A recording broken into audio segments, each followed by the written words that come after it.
to my channel Study with me PCMB. Molecular basis of ഇൻഹെറിറ്റൻസിലെ ഈ പാർട്ടിൽ നമ്മൾ ആദ്യം കുറച്ച് സയൻറ്റിസ്റ്റിൻ്റെ കാര്യങ്ങളാണ് പഠിക്കാൻ പോകുന്നത് ഡി എൻ എ ആയിട്ട് ബന്ധപ്പെട്ട്. അപ്പോൾ നമുക്ക് സ്റ്റാർട്ട് ചെയ്യാം.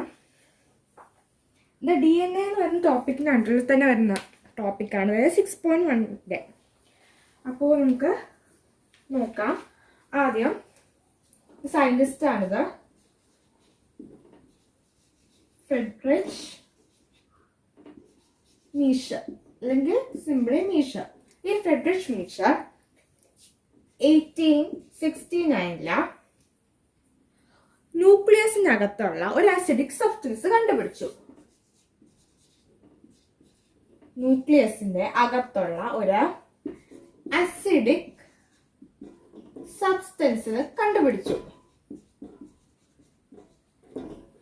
അപ്പൊ അങ്ങനെ അത് കണ്ടുപിടിച്ചു. അപ്പൊ ആ മീഷർ അതിന് ഒരു പേര് പറഞ്ഞു. അതിനെ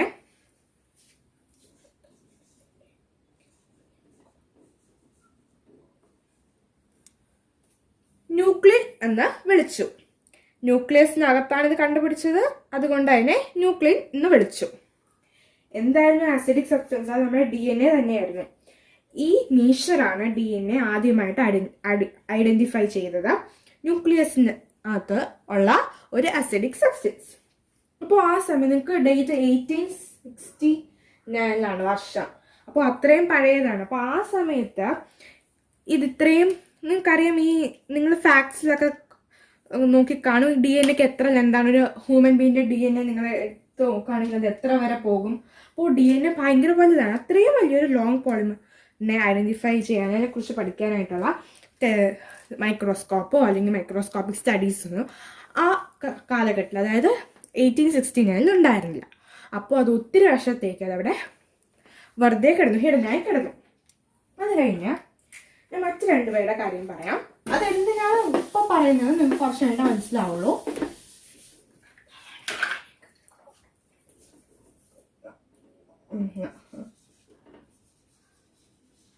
മൗറൈസ് വിൽക്കിൻസും പിന്നെ റൊസാലി ഫ്രാങ്ക്ലിൻ.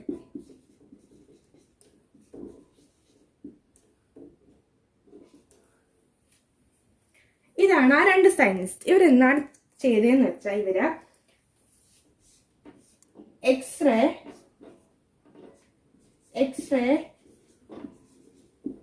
ഡിഫ്രാക്ഷൻ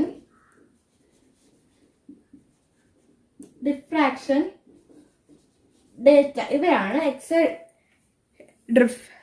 ഡിഫ്രാക്ഷൻ ഡേറ്റ ഉണ്ടാക്കിയത്.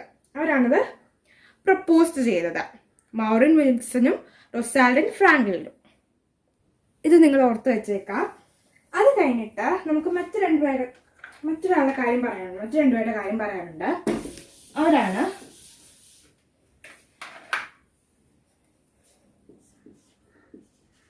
ജെയിംസ് വാട്സണും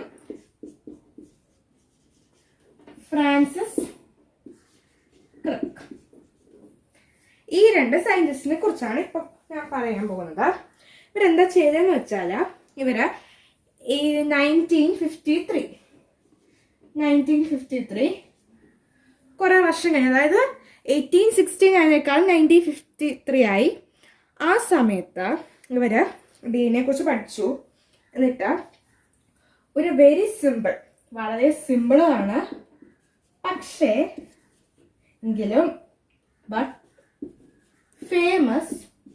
സിമ്പിൾ ആണെങ്കിലും ഫേമസ് ആയ ഒരു മോഡൽ ഉണ്ടാക്കി. എന്ത് മോഡലാണ്? ഡി എൻ എയുടെ, അതായത് ഡബിൾ ഹെലിക്സ്. ഇങ്ങനെയാണ് നമ്മൾ പറയുന്നത്, ഡബിൾ ഹെലിക്സ്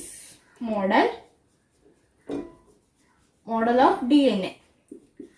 ഡി എൻ എയുടെ double helix model, D N A കുറിച്ച് പഠിച്ചിട്ടുണ്ട്. ഡി എൻ എയുടെ ഡബിൾ ഹെലിക്സ് മോഡൽ ഇവര് ഉണ്ടാക്കി. മോഡൽ എന്താണ്? സ്ട്രക്ചർ ഓഫ് ഡി എൻ എയുടെ സ്ട്രക്ചർ കാണിക്കുന്നതാണ് ആ മോഡല്. ഇതാണ് ആ മോഡൽ ഡയഗ്രാം, അല്ലെങ്കിൽ നിങ്ങളുടെ ടെക്സ്റ്റ് ബുക്കില് ഫിഗർ 6.3 അതാണ് നോക്കേണ്ടത്. ഇത് കഴിയുമ്പോൾ നമുക്ക് മറ്റൊരാളെ കുറിച്ച് പഠിക്കാനുണ്ട്. ഈ സയൻസിൽ ഇപ്പൊ തന്നെ നമ്മൾ 5 സയന്റിസ്റ്റുമാരെ കുറിച്ച് പഠിച്ചു.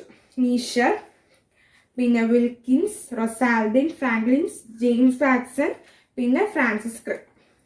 5 പേരെ കാര്യം പഠിച്ചു. ഇനി ഒരാളുടെ കാര്യം കൂടെ ഇപ്പൊ നോക്കാം. 6ാമത്തെ ആളുടെ. അത് കഴിഞ്ഞ് ഈ പാട്ടിൽ വേറെ സയന്റിസ്റ്റ് ഒന്നും വരുന്നില്ല. അതാണ്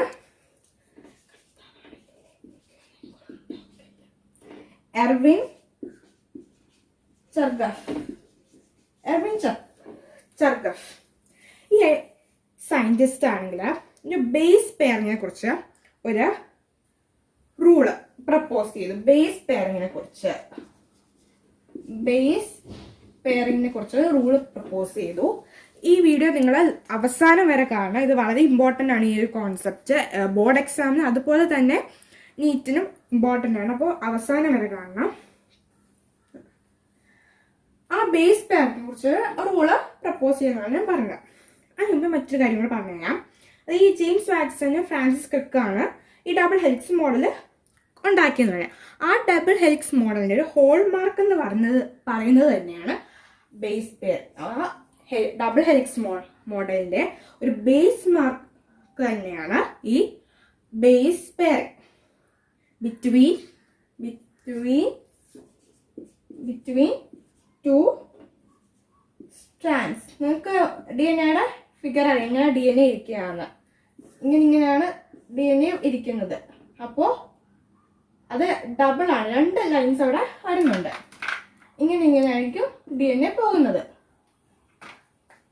അപ്പോൾ 2 സ്ട്രാൻഡ്സ് ഉണ്ട് അവിടെ. ഓഫ് എന്ത് വെച്ചാണ് DNA ഉണ്ടാക്കിയിരിക്കുന്നത് നോക്കി. അതാണ് poly nucleotide chain. 2 poly nucleotide ചെയിൻ്റെ സ്ട്രാൻഡാണ് DNA എന്ന് പറയുന്നത്. അപ്പോൾ ഈ ഡബിൾ ഹെലിക്സ് സ്ട്രക്ചർ എന്ന് പറയുന്നത് തന്നെ, അല്ലെങ്കിൽ ഡബിൾ ഹെലിക്സ് മോഡൽ എന്ന് പറയുന്നത് തന്നെ ഹോൾമാർക്കാണ്. Base pairing between 2 strands of poly nucleotide chain. ഇനി നമുക്ക് ഈ റൂളിലേക്ക് വരാം. എന്നാണ് ഈ എർവിൻ ചാർഗ്രഫിന്റെ റൂള്. വളരെ ഇമ്പോർട്ടൻ്റ് ആണ്. ഇതിനകത്തുനിന്ന് പ്രോബ്ലംസ് ചോദിക്കാറുണ്ട്. നമുക്ക് വേണമെങ്കിൽ ഒരു ക്വസ്റ്റ്യൻ ചെയ്ത് നോക്കാം. അതുപോലെ സിമ്പിൾ ആയിട്ടുള്ള ക്വസ്റ്റ്യൻ. അത് ആദ്യം പറയുന്നത് തന്നെ ഒരു double stranded DNA. Double strand ഞാൻ കാണിച്ചല്ലോ. 2 പോളി ന്യൂക്ലിയോടൈഡ് ഇങ്ങനെ 2 എണ്ണം ആയിരിക്കും അവിടെ ജോയിൻ ചെയ്യുന്നതെന്ന് പറഞ്ഞാൽ ഇങ്ങനെയായിരിക്കും. അത് ബേസ് പെയറിംഗ് നടത്തി ഇങ്ങനെയായിരിക്കും ഒരു DNA വരുന്നത്. അപ്പോൾ ഡബിൾ സ്ട്രാൻഡ് ഇതൊരെണ്ണം, ഇതൊരു പോളി ന്യൂക്ലിയോടൈഡ് ടൈപ്പ് ചെയിൻ, ഇതൊരു പോളി ന്യൂക്ലിയോടൈഡ് ചെയിൻ. ഇങ്ങനെയായിരിക്കും വരുന്നത്. അപ്പോൾ double strand. The rule states that for a double stranded DNA, purines കുറിച്ച് നമ്മൾ ഡിസ്കസ് ചെയ്തത് തന്നെയാണ്. ഒരു purines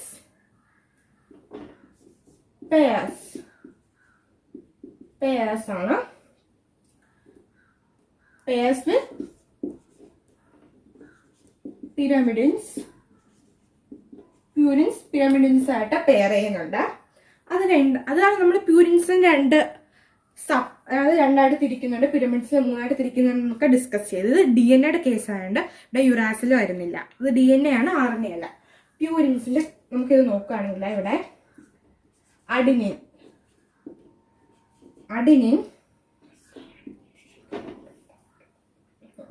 അഡിനിൻ തൈമിനുമായിട്ടായിരിക്കും പെയർ ചെയ്യുന്നത്. അതുപോലെ തന്നെ ഗ്വാനിൻ സൈറ്റോസിനായിട്ടായിരിക്കും പെയർ ചെയ്യുന്നത്. അഡിനിൻ തൈമിനുമായിട്ട് പെയർ ചെയ്യും, ഗ്വാനിൻ സൈറ്റോസിനായിട്ട് പെയർ ചെയ്യും. അതാണ് ഇതിൽ പറയുന്നത്. പിന്നെ അത് കഴിഞ്ഞിട്ട് മറ്റൊരു കാര്യം പറയണം. അതായത് ഈ അഡിനിനും തൈമിനും തമ്മിലുള്ള കേസിൽ ഞാൻ ഇവിടെ കാണിച്ചത്, ഈ ഐഡിനെ A ആയിട്ട് റെപ്രസെന്റ് ചെയ്തു, തൈമിനെ T ആയിട്ട് റെപ്രസെന്റ് ചെയ്തു. ഈ അഡിനിന്റെയും തൈമിന്റെ ഇടയ്ക്ക് ഡബിൾ ഹൈഡ്രജൻ ബോണ്ടാണ് ഉള്ളത്. ഡബിൾ ഹൈഡ്രജൻ ബോണ്ട് ആയിരിക്കും. പിന്നെ ഗ്വാനിൻ G ആയിട്ട് റെപ്രസെന്റ് ചെയ്യുന്നു, ഗ്വാനിനും സൈറ്റോസിൻ C ആയിട്ട്. അവിടെ 3 ഹൈഡ്രജൻ ബോണ്ടാണ് ഉള്ളത്. ഡബിൾ ഹൈഡ്രജൻ ബോണ്ടും ട്രിപ്പിൾ ഹൈഡ്രജൻ ബോണ്ടും. ടെക്സ്റ്റിൽ ആ പാരഗ്രാഫ് വായിക്കുമ്പോൾ നിങ്ങൾക്കത് കിട്ടില്ല, അത് എക്സ്ട്രാ പറഞ്ഞതേ ഉള്ളൂ. അപ്പോൾ അതൊരു ഇമ്പോർട്ടൻ്റ് ആണ്, മിക്കവാറും പേഷ്യൻസ് ഒക്കെ വരുന്നതാണ്. അപ്പോൾ ഇവിടെ ഡബിൾ ബോണ്ടാണ്, ഇവിടെ ട്രിപ്പിൾ ബോണ്ടാണ്. എന്ത് ബോണ്ട്? Hydrogen bond. പിന്നെ അത് കഴിഞ്ഞിട്ട് ഇതൊരു കേസ്.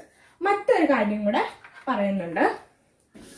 അതായത് ലോ 2 കാര്യങ്ങളാണ് പറയുന്നത്. ഒരു കാര്യം നമ്മൾ ഡിസ്കസ് ചെയ്ത് കഴിഞ്ഞു, എന്താണ്, എങ്ങനെയാണ് പെയർ ചെയ്യുന്നത്. രണ്ടാമത്തെ കാര്യം ഇതാണ്, the quantity of purine is always equal to that of pyramid. പ്യൂരിന്റെ എന്താണ് ക്വാണ്ടിറ്റി, എത്രയാണ് പ്യൂരിൻ ഉണ്ടെങ്കിൽ അത് പിരമിഡിനായിട്ടും ഈക്വൽ ആയിരിക്കും.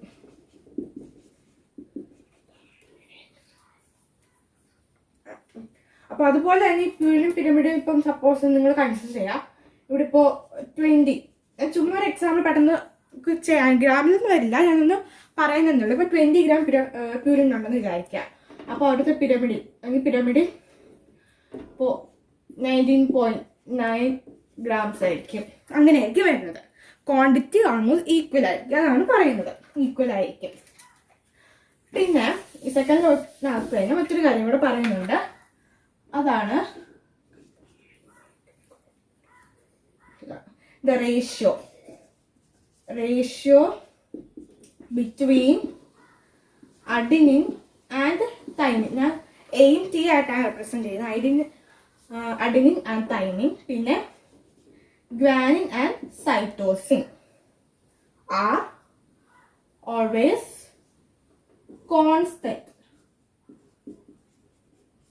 കോൺസ്റ്റന്റ് ആണ്. അതുപോലെ തന്നെ ആൻഡ് ഈക്വൽസ് ടു 1, കോൺസ്റ്റന്റും ആയിരിക്കും, ഈക്വൽ ടു 1 ആയിരിക്കും. അതായത് ഇപ്പോൾ a/t എടുത്താലും a/t equal to g/c is equal to 1. ഇതാണ് അതുകൊണ്ട് ഉദ്ദേശിക്കുന്നത്. ഇത് ബന്ധപ്പെട്ട ക്വസ്റ്റ്യൻ ഇങ്ങനെയായിരിക്കും വരിക. ഞാനിപ്പോൾ എക്സാമ്പിൾ ക്വസ്റ്റ്യൻ പറയാം, നിങ്ങൾ നോക്കിക്കോളൂ. അതായത് എനിക്ക് ക്വസ്റ്റ്യൻ വരുന്നത്, if a double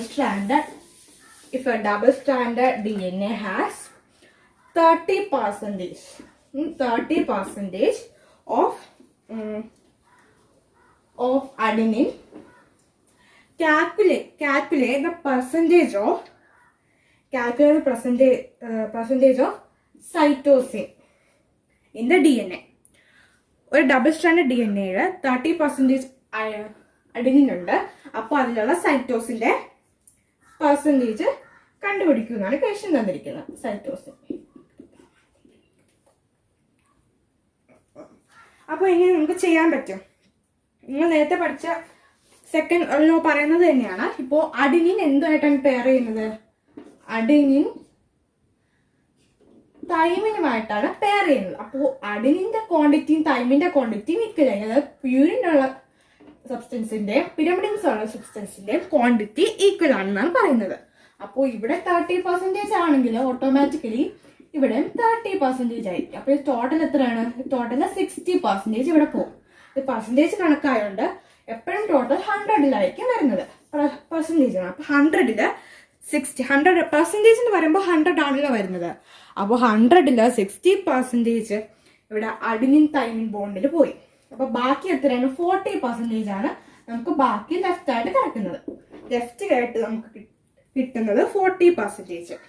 പിന്നെ അത് കഴിഞ്ഞിട്ട് അതുപോലെ തന്നെ പറയുന്നുണ്ട്, ഈ ഗ്വാനിനും സൈറ്റോസിനുമായിട്ടാണ് പെയർ ചെയ്യുന്നത്. അപ്പോൾ ഇവർക്ക് 2 പേർക്കും മൊത്തം 40% ആണ് ഉള്ളത്. ഇവിടെ ഗ്വാനിൻ എത്ര ഉണ്ടോ അത് തന്നെ ആയിരിക്കും സൈറ്റോസിന്റെ വാല്യൂ എന്ന് പറയുന്നത്. അപ്പോൾ 40 നമുക്ക് 2ആയിട്ട് ഡിവൈഡ് ചെയ്താൽ പോരെ. അതായത് ഗ്വാനിന് 20% ആയിരിക്കും, സൈറ്റോസിനും 20% ആയിരിക്കും. അപ്പോൾ 40, 60, 100 ആയി കഴിഞ്ഞു. അപ്പോൾ ഇതിന്റെ ആൻസർ എന്താണ്? അടിയും 30% ആണ് നമുക്ക് സൈറ്റോസിനാണ് കണ്ടുപിടിക്കാൻ തന്നിരിക്കുന്നത്. അപ്പോൾ സൈറ്റോസിന്റെ ആൻസർ എത്രയാണ്? 20%. ഇത് കാൽക്കുലേറ്റ് പെർസെൻറ്റേജ് ആണ്. ഇതാണ് നിങ്ങൾക്ക് ചെയ്യാനുള്ള കാര്യം. പിന്നെ നിങ്ങൾക്ക് ഈ ചാപ്റ്ററിന്റെ ഹാൻഡ് റിട്ടൺ നോട്ട്സ് വേണമെങ്കിൽ വേണമെന്ന് പറഞ്ഞാൽ കമന്റ് സെക്ഷനിൽ ഇട്ടാൽ മതി. ഞാൻ നോട്ട്സ് അപ്പോൾ എത്ര പേർക്ക് വേണം നോക്കിയിട്ട് നോട്ട്സ് തരാം. അപ്പോൾ ഇതാണ് കാര്യങ്ങളൊക്കെ പറയുന്നത്. ഇനി അത് കഴിഞ്ഞിട്ട് നമുക്ക് നെക്സ്റ്റ് പാരഗ്രാഫിലേക്ക് വരാം. ബേസ് പെയറിംഗ് തൊട്ടുള്ള പാരഗ്രാഫ്സ് പറയുന്നത് നിങ്ങൾക്ക് ടെക്സ്റ്റ് ബുക്ക് വായിക്കാൻ കുറച്ചും കൂടെ ഈസി ആയിരിക്കും എക്സ്പ്ലെയിൻ ചെയ്യുമ്പോൾ. അതിൽ പറയുന്നതെന്ന് വെച്ചാൽ the base pairing is A very unique property. Base pairing എന്ന് പറഞ്ഞാൽ ഒരു യൂണീക് എന്തോത്തിന് യൂണീക് പ്രോപ്പർട്ടിയാണെന്ന് ചോദിച്ചാൽ ഒരു പോളിന്യൂക്ലിയോടൈഡ് ചെയിൻ്റെ യൂണീക് പ്രോപ്പർട്ടിയാണ്. ഒരു പോളിന്യൂക്ലിയോടൈഡ് ചെയിൻ്റെ ഒരു യൂണീക് പ്രോപ്പർട്ടിയാണ് എന്ത്? Base pairing.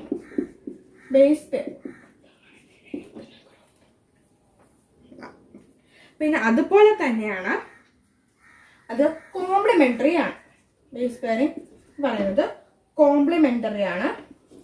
ഞാൻ മറ്റൊരു കാര്യം നിങ്ങൾക്ക് കാണിച്ചു തരാം. എങ്ങനെയാണെന്ന് വെച്ചാൽ നിങ്ങളിപ്പോൾ സപ്പോസ് കൺസിഡർ ചെയ്യുക,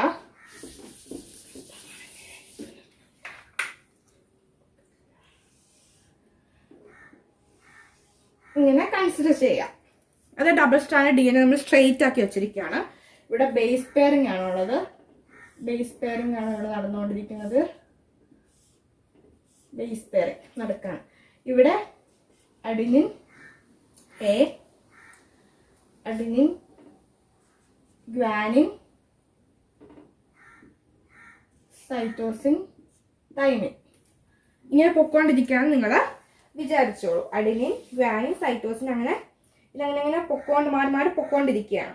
അപ്പോൾ ഇവിടെ എന്ത് സംഭവിക്കുമെന്ന് വെച്ചാൽ നിങ്ങൾ അഡിനിൻ, തൈമിൻ, ഗ്വാനിൻ അതിന് പോവുകയാണെങ്കിൽ ഇവിടെ അഡിനിനായിട്ട് പെയർ ചെയ്യുന്ന എന്താണ്? ഇവിടെ ഓപ്പോസിറ്റ് തൈമിനായിരിക്കും.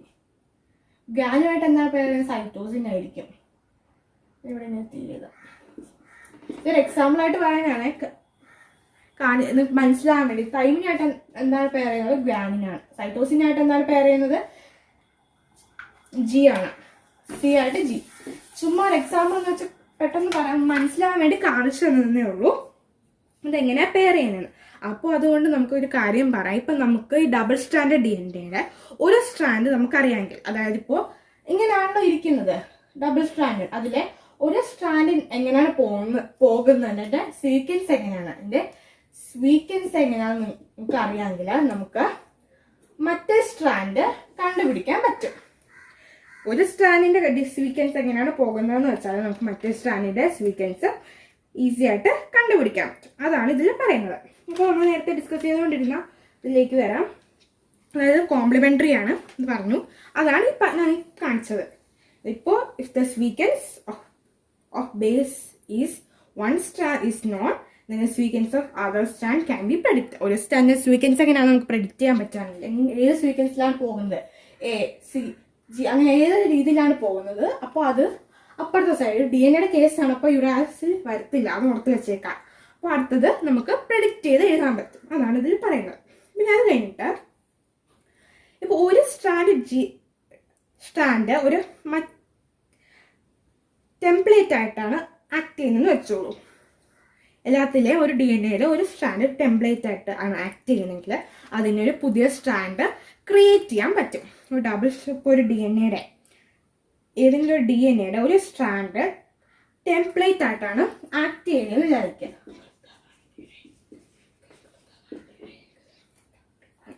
ടെംപ്ലേറ്റ് ആയിട്ടാണ് ആക്ട് ചെയ്യുന്നതെങ്കിൽ നമുക്ക് മറ്റേ സ്ട്രാൻഡ് ഒരു പുതിയ സ്ട്രാൻഡിനെ സിന്തസൈസ് ചെയ്ത് ഉണ്ടാക്കാൻ പറ്റും. അങ്ങനെ ഒരു 2 ഡബിൾ സ്റ്റാൻഡേർഡ് DNA അങ്ങനെ പ്രൊഡ്യൂസ് ചെയ്യും.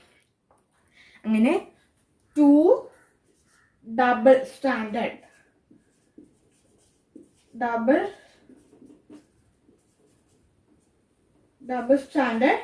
DNA പ്രൊഡ്യൂസ് ചെയ്യാൻ പറ്റും. അതെങ്ങനെയായിരിക്കും? അതാ ആദ്യം കിട്ടിയ നമ്മുടെ DNA നമ്മൾ ടെംപ്ലേറ്റ് എടുത്ത് അതിന്റെ ഐഡന്റിക്കൽ ആയിരിക്കും. അതായത് അതിന് നമുക്ക് പേരന്റ് എന്ന് വിളിക്കാം. ഈ കിട്ടുന്നത് നമ്മൾ ഡോട്ടർ DNA എന്ന് വിളിക്കാം. അതായത് നമ്മൾ അമീബയൊക്കെ പഠിച്ചപ്പോൾ പാരന്റൽ അമീബ പിന്നെ ഡോട്ടർ അമീബ കുറെ ആയില്ലേ. അപ്പം നമുക്ക് ആദ്യം നമ്മൾ ടെംപ്ലേറ്റ് ആയിട്ട് എടുത്ത DNA പാരന്റൽ DNA എന്ന് വിളിക്കാം. അത് വെച്ച് സിന്തസിസ് ചെയ്ത് നമുക്ക് കിട്ടിയ 2 ഡബിൾ സ്റ്റാൻഡേർഡ് DNA അവിടെ കിട്ടാൻ നമുക്ക് ഡോട്ടർ DNA എന്ന് പറയാം. ആ ഡോട്ടർ DNA പാരന്റൽ DNA ആയിട്ട് ഐഡന്റിക്കൽ ആയിരിക്കും. ഇത് ഐഡന്റിക്കൽ ആയിരിക്കും. അതുകൊണ്ട് തന്നെ genetic implication of the structure of DNA becomes very clear. എങ്ങനെയാണ് ജനറ്റിക് ഇംപ്ലിക്കേഷൻ നടക്കുന്നതാണ് നമുക്കപ്പോൾ ക്ലിയർ ആയിട്ട് മനസ്സിലാകാൻ പറ്റും. ഇതാണ് നമുക്ക് ഈ കുറച്ച് പാർട്ടിൽ പഠിക്കാനുള്ളത്. ഈ പാർട്ടിൽ ഇത്രയാണ് നമുക്ക് പഠിക്കേണ്ടത്. ഞാൻ ആദ്യം തന്നെ കുറേ സയൻറ്റിസ്റ്റിൻ്റെ കാര്യങ്ങൾ പറഞ്ഞു. 5 സയൻറ്റിസ്റ്റിനെ കുറിച്ച് നിങ്ങൾ പഠിച്ചു. അവിടെ എന്താണ് അവർ കോൺട്രിബ്യൂട്ട് ചെയ്തത്, എന്ത് ഈ DNA എങ്ങനെയാണ്, പിന്നെ അങ്ങനെ പല പല കാര്യങ്ങൾ പറഞ്ഞു. പിന്നെ നമുക്ക് ഈ ഡബിൾ ഹെലിക്സ് മോഡലിനെ കുറിച്ച് ഏതെങ്കിലും ഒരു പാർട്ടിൽ അതിനെക്കുറിച്ച് മാത്രമായിട്ട് നമുക്ക് ഡിസ്കസ് ചെയ്യാം. ഈ പാർട്ടിൽ നമ്മൾ സയൻറ്റിസ്റ്റിൻ്റെ കാര്യം പറഞ്ഞു, ഡബിൾ ഹെലിക്സ് മോഡലിൻ്റെ കാര്യം പറഞ്ഞു, പിന്നെ എങ്ങനെയാണ് പെയറിങ് നടക്കുന്നത്, ഡബിൾ ബോണ്ട് ഹൈഡ്രജൻ, പിന്നെ ട്രിപ്പിൾ ബോണ്ട് ഹൈഡ്രജൻ, അങ്ങനെയൊക്കെ അതൊക്കെ പറഞ്ഞു. പിന്നെ പോളിന്യൂക്ലിയർ DNA എങ്ങനെയാണ് വരുന്നത്, എങ്ങനെ പുതിയ DNA പ്രൊഡ്യൂസ് ചെയ്യാം, എങ്ങനെയാണ് അതിൻ്റെ ജനറ്റിക് ഇംപ്ലിക്കേഷൻ നന്നായിട്ട് ക്ലിയർ ആയിട്ട് മനസ്സിലാക്കാൻ പറ്റുന്ന അങ്ങനെയുള്ള കാര്യങ്ങളാണ് നമ്മൾ ഈ പാർട്ടിൽ ഡിസ്കസ് ചെയ്തത്. അപ്പോൾ ഇതിൽ ഇത്രയേ ഉള്ളൂ. സയൻറ്റിസ്റ്റിൻ്റെ കാര്യം വളരെ ഇമ്പോർട്ടൻ്റ് ആണ്. Thank you.